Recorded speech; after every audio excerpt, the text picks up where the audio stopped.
warahmatullahi wabarakatuh. Halo semuanya, perkenalkan nama saya Jihan Nabila dengan NIM 2301025159. Mahasiswa Muhammadiyah Profesor Dr. Hamka, Program Studi Pendidikan Guru Sekolah Dasar. Pada kesempatan kali ini saya akan mempresentasikan hasil proposal untuk memenuhi tugas mata kuliah metodologi pendidikan dengan dosen pengampu Bapak Zulherman, yaitu yang berjudul pengembangan sikap mandiri dan kreatif siswa melalui implementasi proyek profil pelajar Pancasila di SD. Simak penjelasan selanjutnya. Proposal penelitian yang berjudul pengembangan sikap mandiri dan kreatif siswa melalui implementasi proyek profil pelajar Pancasila di SD, yaitu yang pertama ada daftar isi bab 1 pendahuluan. Yang pertama ada A. Latar belakang masalah, B. Rumusan masalah, C. Tujuan penelitian. Yang kedua itu ada bab kedua kajian teori atau tinjauan pustaka, A. Konsep sikap mandiri dalam pendidikan, B. Konsep singkat kreatif dalam pembelajaran, C. Proyek profil pelajar Pancasila atau P3. Yang ketiga itu ada bab 3 metodologi penelitian. Yang pertama ada jenis penelitian, subjek dan lokasi, teknik pengumpulan data, teknik analisis data, uji keabsahan data. Yang pertama itu adalah latar belakang. Pendidikan nasional Indonesia terus bertransformasi untuk menghadapi tantangan abad ke-21 dengan menekankan pentingnya pelajar yang tidak hanya cerdas secara akademik, tetapi juga berkarakter kuat. Visi ini tercermin dalam upaya mewujudkan pelajar Pancasila melalui kurikulum merdeka. Salah satu pendekatannya adalah proyek penguatan profil Pancasila atau P5 yang bertujuan untuk menanamkan nilai-nilai seperti kemandirian, kreatif pada siswa. Namun, implementasi pendidikan karakter khususnya di sekolah dasar masih menghadapi tantangan. Banyak siswa belum menunjukkan sikap mandiri dan kreatifnya secara optimal, padahal kedua karakter ini penting untuk membekali siswa menghadapi masa depan. P5 dengan pendekatan pembelajaran berbasis proyek dinilai strategis dalam menumbuhkan karakter siswa secara lebih aktif dan kontekstual. Oleh karena itu, pentingnya untuk meneliti strategi implementasi P5 yang efektif dalam menumbuhkan sikap mandiri dan kreatif siswa sekolah dasar, sekaligus mendukung arah kebijakan kurikulum merdeka. Rumusan masalah. Yang pertama ada bagaimana koneksi aktual sikap mandiri dan kreatif siswa di sekolah dasar sebelum diimplementasikan proyek profil Pancasila. Yang kedua, bagaimana pelaksanaan proyek penguatan profil Pancasila dilakukan dalam kegiatan belajar di sekolah dasar.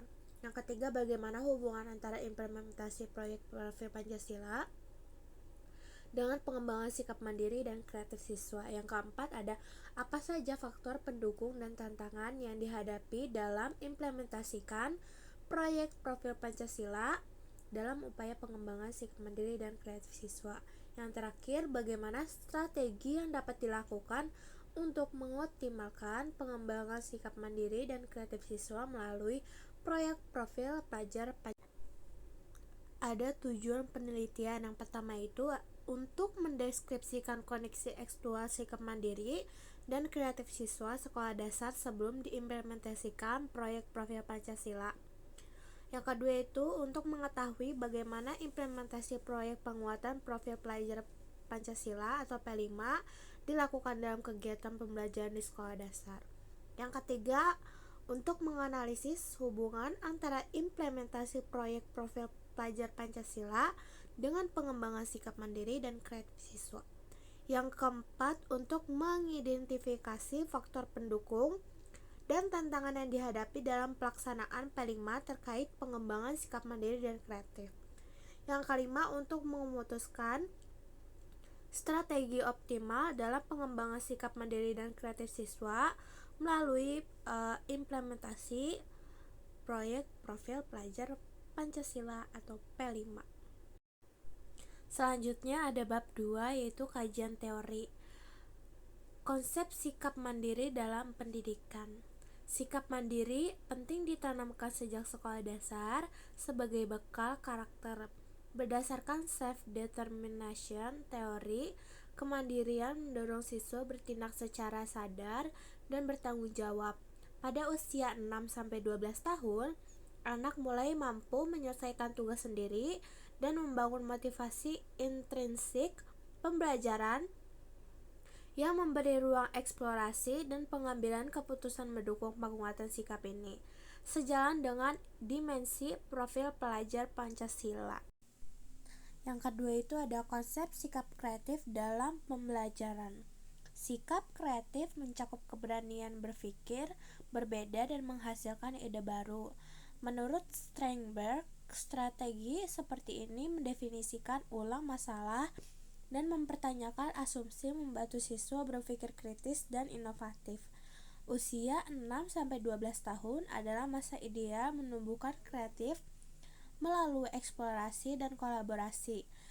Kreatif juga merupakan dimensi dalam profil pelajar Pancasila untuk mendorong siswa berpikir orisinal dan berkontribusi positif. Selanjutnya ada proyek profil pelajar Pancasila atau P3.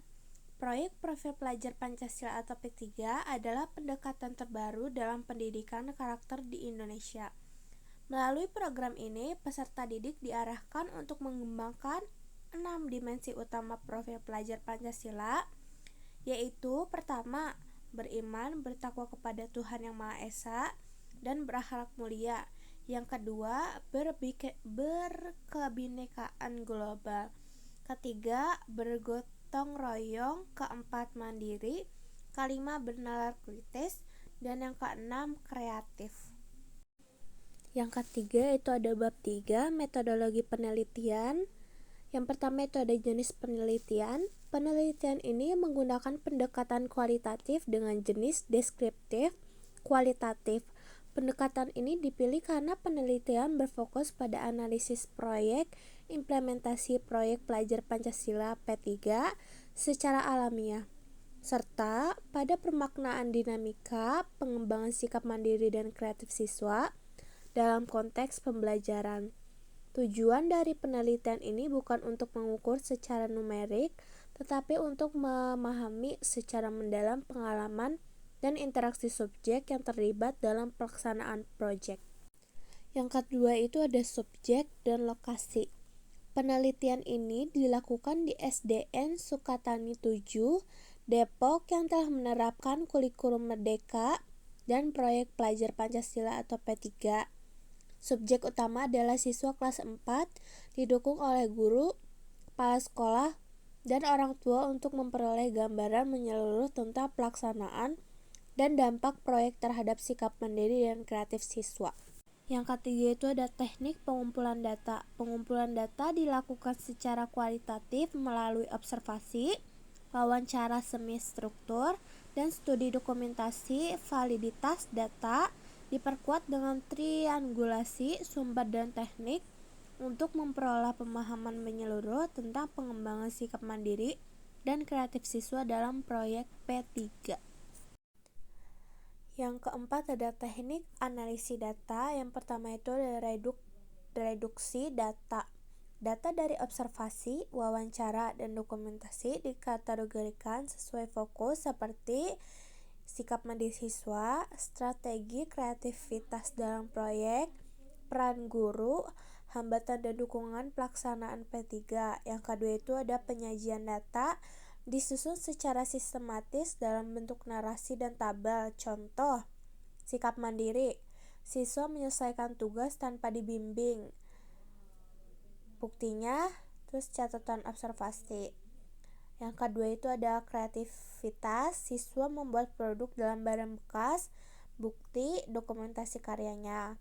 Yang ketiga itu ada penarik kesimpulan. Proyek P3 konsisten mendorong kemandirian dan kreativitas dalam menyelesaikan tugas. Yang terakhir dari bab 3 metodologi penelitian yaitu uji keabsahan data. Yang pertama ada triangulasi sumber. Digunakan untuk memastikan keabsahan data dengan membandingkan informasi dari guru, siswa, dan orang tua. Contoh, peningkatan kemandirian siswa dinilai konsisten jika diamati oleh ketiga pihak. Yang kedua ada member check. Peneliti mengkonfirmasi hasil wawancara kepada informan untuk memastikan kesesuaian data dengan pengalaman mereka. Jika ada perbedaan, penelitian menyesuaikan atau menambahkan klasifikasi. Yang paling terakhir yaitu ada kesimpulan. Kesimpulan dari proposal ini bertujuan mengkaji implementasi proyek pelajar Pancasila atau P3 dalam membentuk sikap mandiri dan kreatif siswa SD. Penelitian ini dilakukan di SDN Sukatani 7, khususnya di siswa kelas 4.